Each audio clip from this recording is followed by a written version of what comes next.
બંધારણનો અમલ નતો થતો એટલા માટે કરીને ગઈ તારીખ 26/11/2025 અને લાભ પાંચમના દિવસે દિયોદર મુકામે ઠાકોર સમાજના સર્વપક્ષીય આગેવાનોની હાજરીમાં નવા વર્ષનું સ્નેહ મિલન યોજાયું અને આ સ્નેહ મિલનમાં નવીન બંધારણ માટે કરીને ચર્ચા કરીને આગેવાનો સાથે વિચાર વિમર્શ કરવા માટેની વાત મૂકવામાં આવી। એના પછી તારીખ 15/11/2026 ના રોજ જગદીશભાઈ ઠાકોર સાહેબ હોય, ધારાસભ્યો હોય અને આગેવાનોની હાજરીમાં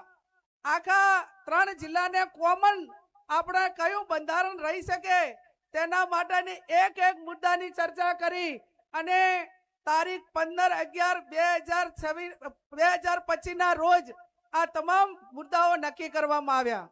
એના પછી દરેક તાલુકા વાઇઝ મીટિંગો થઈ, ગામ વાઇઝ મીટિંગો થઈ અને જિલ્લા વાઇઝ પણ મીટિંગો થઈ અને હું માનું છું ત્યાં સુધી દરેક